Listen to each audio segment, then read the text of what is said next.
আমি রুমে ঢুকে যা দেখলাম তা দেখে মাথা ঘুরে গেল। সে আজও তার বয়ফ্রেন্ডের সাথে ভিডিও কলে কথা বলছে এবং সবকিছু শেয়ার করছে। আমাকে দেখা মাত্রই সে বিছানার কাঁথা দিয়ে তার শরীর ঢেকে ফেলল আর বলল, ভাইয়া তুমি এখানে কি করছো? হ্যালো বন্ধুরা, তোমরা সবাই কেমন আছো? আমি রনি, আমার বয়স 24 বছর। আমি আমার পরিবারের সাথে থাকি। আমরা এক ভাই এক বোন। আমার বোন আমার থেকে ছোট, তার বয়স 19 বছর। সে দেখতে খুবই সুন্দর, তার গায়ের রং ফর্সা। তার চেহারায় এক ধরনের মায়া আছে, তাকে যেন মায়াবী পরীর মতো দেখায়। ছেলেরা তাকে দেখলেই মুগ্ধ হয়ে যায়। আমার বন্ধুরা বহুবার বলেছে, তোর বোনের সাথে একটা প্রেম করিয়ে দে। তাদের এই ধরনের কথা শুনে আমার খুব রাগ হতো, কারণ এসব শুনতে আমার একেবারেই ভালো লাগতো না। তবে পরে আমি নিজেই লক্ষ্য করলাম, কেন সবাই আমার বোনকে নিয়ে এত আগ্রহী। এতদিন আমি কখনো আমার বোনের দিকে এইভাবে খারাপ চোখে তাকাইনি, কিন্তু এখন বিষয়টা বুঝতে পারি। তখন বুঝতে পারলাম কেন ছেলেরা আমার বোনকে এত পছন্দ করে। এখন আমি আমার বোনকে ভিন্নভাবে দেখতে শুরু করলাম। মনে মনে ভাবতে লাগলাম, আমি আমার বোনকে নিজের কাছে পেতে চাই। নানা ধরনের চিন্তা মাথায় ঘুরতে থাকল। তাই একদিন ঠিক করলাম, আমি আমার বোনের সাথে ঘনিষ্ঠ সময় কাটাবো। যদিও এটা সঠিক নয়, তারপরেও আমি তার সাথে ঘনিষ্ঠ হতে চাইলাম। এসব ভেবে আমি তার উপর নজর রাখতে শুরু করি, কিভাবে তাকে কাছে টানতে পারি।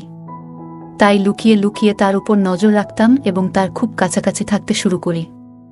আমরা একসাথে অনেক গল্প করতাম, টিভি দেখতাম, অনেক মজা করতাম। একদিন গল্প করতে করতে আমি তাকে জিজ্ঞাসা করলাম, তোর কি কোনো বয়ফ্রেন্ড আছে? সে কিছুক্ষণ চুপ করে থেকে বলল, না ভাইয়া। তুমি কি যে বলছো? তার কথায় বুঝতে পারলাম সে সম্ভবত মিথ্যা বলছে। তাই আমি আর কিছু বললাম না। একদিন রাতে সবাই খাওয়া দাওয়া শেষে ঘুমাতে চলে গেল। আমি বিছানায় শুয়ে আমার বোনের কথা ভাবছিলাম। হঠাৎ মনে হলো, দেখি তো সে ঘুমিয়ে পড়েছে নাকি তার বয়ফ্রেন্ডের সাথে কথা বলছে। চুপি চুপি আমি তার রুমের জানালার পাশে গিয়ে দাঁড়ালাম। দেখি তার রুমের লাইট এখনো জ্বলে আছে। কিন্তু যে দৃশ্যটা দেখলাম তা আমাকে বিস্মিত করে দিল। আমি দেখতে পেলাম আমার বোন ভিডিও কলে তার বয়ফ্রেন্ডের সাথে কথা বলছে, আর সে কোনো পোশাক পরেনি। তারা একে অপরকে এইভাবে দেখছে। আমার বোন তার বয়ফ্রেন্ডকে তার সব কিছু শেয়ার করছে। এই দৃশ্য দেখে আমার ভেতরে যেন আগুন জ্বলতে লাগল, কারণ আমি তাকে চেয়েছি আর সে তার সবকিছু অন্য কারো সাথে শেয়ার করছে। খুব রাগ হলো, কিন্তু সেই রাতে আমি কিছু বলিনি। কারণ প্রথমবারের মতো আমি তাকে এভাবে দেখে মানসিকভাবে ভেঙে পড়েছিলাম। তারা খুব মজা করছিল এবং আমার বোন হাসি খুশি মেজাজে ঘরের কাজ করছিল। সেদিন ভাবলাম, কেন সবাই আমার বোনকে পেতে চেয়েছিল? কারণ সে অসাধারণ ছিল। কিছুক্ষণ পরে দেখলাম সে শুয়ে পড়ল এবং ঘরের লাইট বন্ধ করে ঘুমাতে গেল। আমি আর দেরি না করে আমার রুমে চলে আসলাম। আমি শুয়ে শুয়ে তার কথাই ভাবছিলাম। কাল যেভাবেই হোক তার সাথে সময় কাটাবো বলে ঠিক করলাম। পরের দিন আমি আর আমার বোন বসে টিভি দেখছিলাম এবং আমি কাল রাতের কথা মনে মনে ভাবছিলাম। সে কত অবুঝের মতো বসে আছে, মনে হয় কিছুই বুঝে না, অথচ গত রাতে সে তার বয়ফ্রেন্ডের সাথে কত কিছু করল। সেদিন রাতে সবাই ঘুমানোর জন্য চলে গেলে আমি চুপ করে তার ঘরে যাই। দেখি সে দরজা বন্ধ করেনি। আমি রুমে ঢুকে যা দেখলাম তা দেখে মাথা ঘুরে গেল। সে আজও তার বয়ফ্রেন্ডের সাথে ভিডিও কলে কথা বলছে এবং সবকিছু শেয়ার করছে। আমাকে দেখা মাত্রই সে বিছানার কাঁথা দিয়ে তার শরীর ঢেকে ফেলল আর বলল, ভাইয়া তুমি এখানে কি করছো? আমি তাকে বললাম, আমি ফোনের চার্জার খুঁজে পাচ্ছিলাম না, তাই খুঁজতে আসলাম। আর তুই কি করছিলি? সে একটু লজ্জায় বলল, না তো, আমি কিছু করছিলাম না। আমি বললাম, তুই তোর বয়ফ্রেন্ডের সাথে এভাবে কথা বলছিলি? সে বলল, কিভাবে আর বলি? আমি বললাম, যেভাবে যা এখন করছিস। আমার বোন অনেক ভয় পেয়ে গিয়েছিল আর বলল, ভাইয়া এখানে আসো, বসো, তোমার সাথে কথা আছে। আমি মনে মনে ভাবলাম, যাক একটা সুযোগ পেলাম, তাহলে সে এখনো ওইভাবেই আছে। বোন বলল, ভাইয়া এই কথা তুমি বাবা মাকে বলো না প্লিজ। আমি তাকে বললাম, তাহলে তুই আর এসব করবি না আর তোর বয়ফ্রেন্ডের সাথে সব সম্পর্ক শেষ করতে হবে। তখন সে বলল, ভাইয়া আমি তো এটা করতে পারবো না, কারণ আমি তাকে ভালোবাসি আর আমি এসব না করলে থাকতে পারি না। আমি বললাম, কি না করলে থাকতে পারিস না? সে একটু লজ্জা পেয়ে বলল, তুমি যা দেখছিলে রুমে আসার পর তাই। আমি তাকে বললাম, তুই তো ফোনে এসব করিস, আমি যদি তোর সাথে বাস্তবে এসব কাজ করি তাহলে তো তাকে ছেড়ে দিবি। সে আমার কথা শুনে অবাক হলো আর বলল, ভাইয়া, তুমি আমার ভাই, আমি তোমার সাথে এসব কিভাবে করব? মানুষ কিভাবে নেবে? আমি বললাম, কেউ কিছুই জানবে না, আর মা বাবা তোকে ভালো ছেলে দেখে বিয়ে দেবে, আর তুই এখানে প্রেম করে বেড়াচ্ছিস, এটা কি ভালো দেখায়? তাই আমি ঠিক করেছি, তোর যা কিছু প্রয়োজন সব আমার কাছ থেকে মিটিয়ে নিবি, কারণ আমিও তোকে মনে মনে অনেক পছন্দ করি। আমার কথা শুনে সে বলল, ওকে ভাইয়া, তাহলে এসব কিছু সবার কাছ থেকে লুকিয়ে রাখতে হবে। আমি বললাম, কেউ জানবে না আমাদের এই গোপন সম্পর্ক। আমার কথা শোনামাত্র সে তার কাছে থাকা কাঁথা সরিয়ে দিল। আমি তাকে এত কাছ থেকে দেখে অবাক হয়ে চেয়ে রইলাম।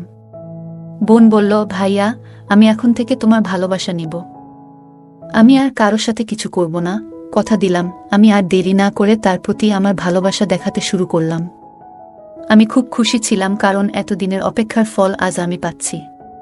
সেদিন আমি তাকে অনেক ভালোবাসা দিলাম, আর সেও আমাকে অনেক ভালোবাসা দিল। সকালে দেখি সে একটু আলাদাভাবে হাঁটছে। আমি তাকে বললাম, তুই এভাবে হাঁটছিস কেন?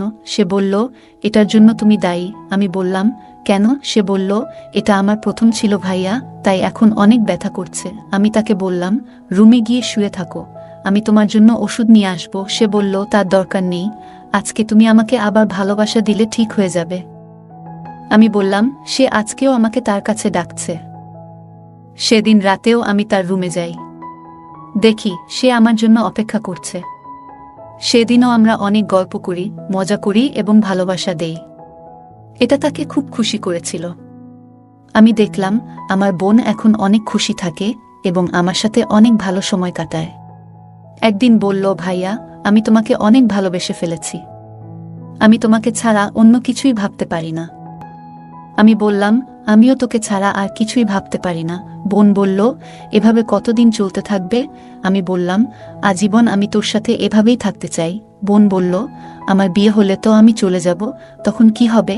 আমি বললাম, বিয়ের পর তুই যখন তোর স্বামীর বাড়িতে থাকবি তখন সেখানে তোর স্বামীর ভালোবাসা নিবি, আর যখন আমার বাড়িতে আসবি তখন আমার কাছ থেকে ভালোবাসা নিবি। আমার বোন আমাকে জড়িয়ে ধরল আর বলল, ভাইয়া, আমরা কি একসাথে থাকতে পারি না? চলো না, আমরা বিয়ে করি। আমি তাকে অনেক বুঝালাম যে সমাজ আমাদেরকে মেনে নেবে না, তাই আমরা আজীবন আমাদের গোপন সম্পর্ক এভাবেই চালিয়ে যাব। সে বলল, ভাইয়া, আমাকে তো ভুলে যাবে না তো? আমি শুধু তোমার হয়েই থাকতে চাই। আমি বললাম, না রে পাগলি, আমি তোমার আজীবন হয়ে থাকব। এভাবেই আমাদের দিন চলতে থাকে, আমরা একে অপরকে অনেক ভালোবাসি এবং যথেষ্ট সময় দেই। এভাবেই আমাদের দিনগুলো চলতে থাকে। গল্পটা কেমন লাগলো জানাতে ভুলবে না। তোমাদের সাথেও কি এমন কোনো ঘটনা ঘটেছে? যদি ঘটে থাকে কমেন্ট এ জানাতে ভুলবে না। আরও মজার মজার রোমান্টিক গল্প শুনতে চাইলে ভিডিওটি লাইক, শেয়ার এবং চ্যানেলটি সাবস্ক্রাইব করতে ভুলবে না। ধন্যবাদ।